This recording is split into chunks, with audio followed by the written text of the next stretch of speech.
Hi everyone, today I am going to show you my bullet journal. This notebook is sorry if I butcher this name, Leuchtturm. I actually googled how to pronounce that. This is my notebook and organisational system to stay focused and not forget anything and keep on track with my weekly and monthly tasks. So I'm going to link the starter video for the bullet journal. It's really easy to start and there's a really simple key and analogue system for it. This is recommended as a brand by most people in the bullet journal community and I really like it so far. This is the medium size black with dotted pages.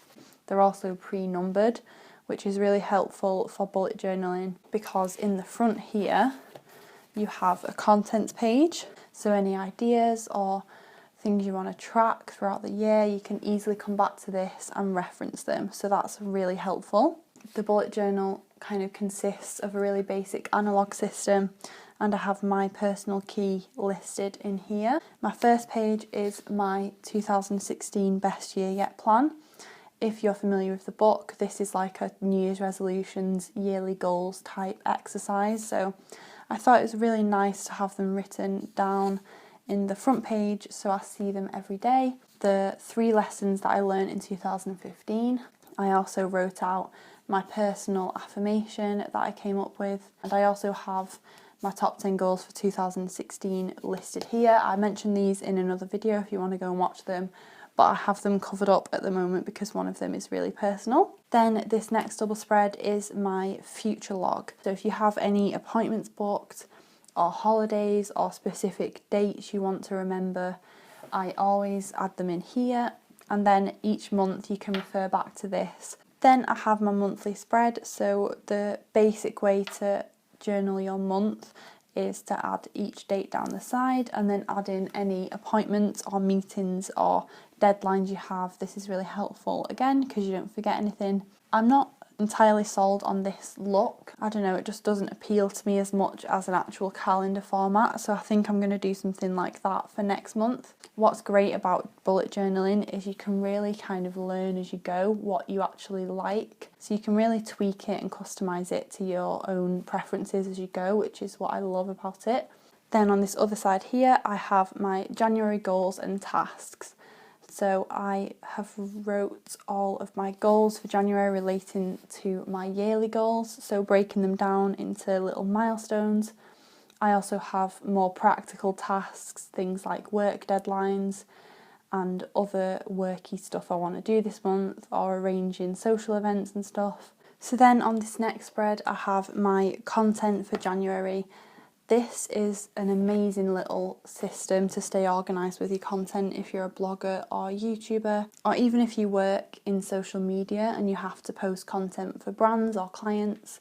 This is a great way to keep track of where you're up to. So I have my YouTube videos listed here with the date they go up, and I just tick as I go along so I can quickly see at a glance where I'm up to and anything I've missed.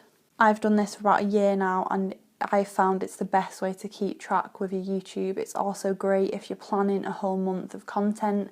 You can really see at a glance what you're going to be putting up and it just helps you stay really organised. I'm not usually obsessed with like weight and inches and stuff. However, because I am weightlifting again, I'm really interested to track my inches in terms of kind of my muscle development, because I do want to put on a bit of muscle.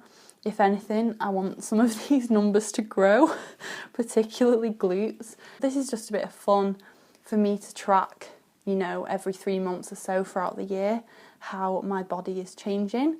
So another great idea if you're losing weight or you're on any sort of fitness journey, you can track your progress in your bullet journal.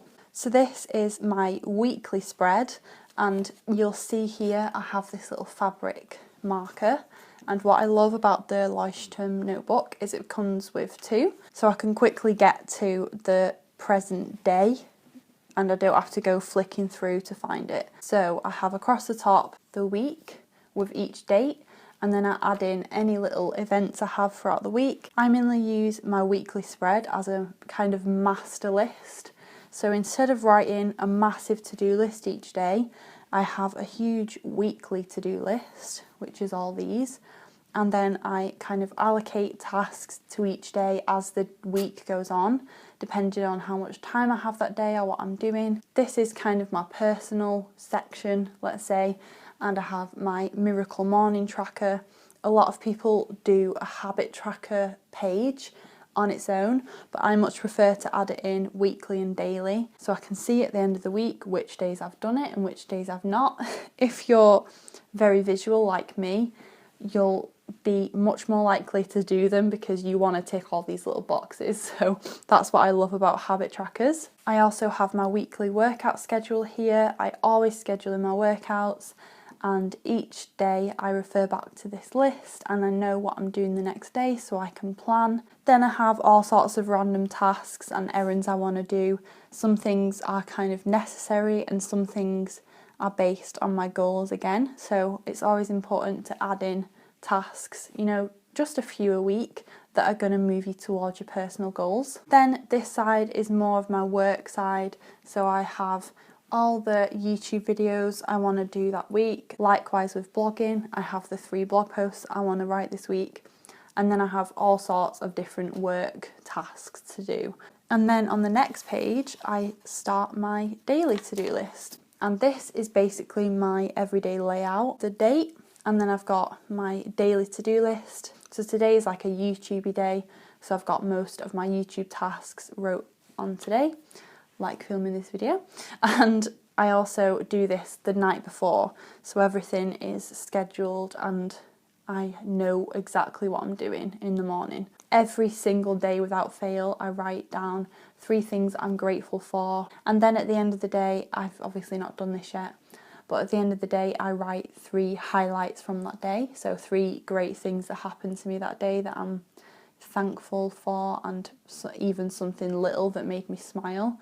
So that's a great way to add in kind of positive vibes and mindfulness. So you can really make this as personal or as simple as you want, depending on how you like journaling. I personally like a bit of both, so I like to get everything practical done, but I also like my journal to be a space where I can just write what's on my mind and keep myself positive and motivated. I highly recommend this notebook if you are starting out.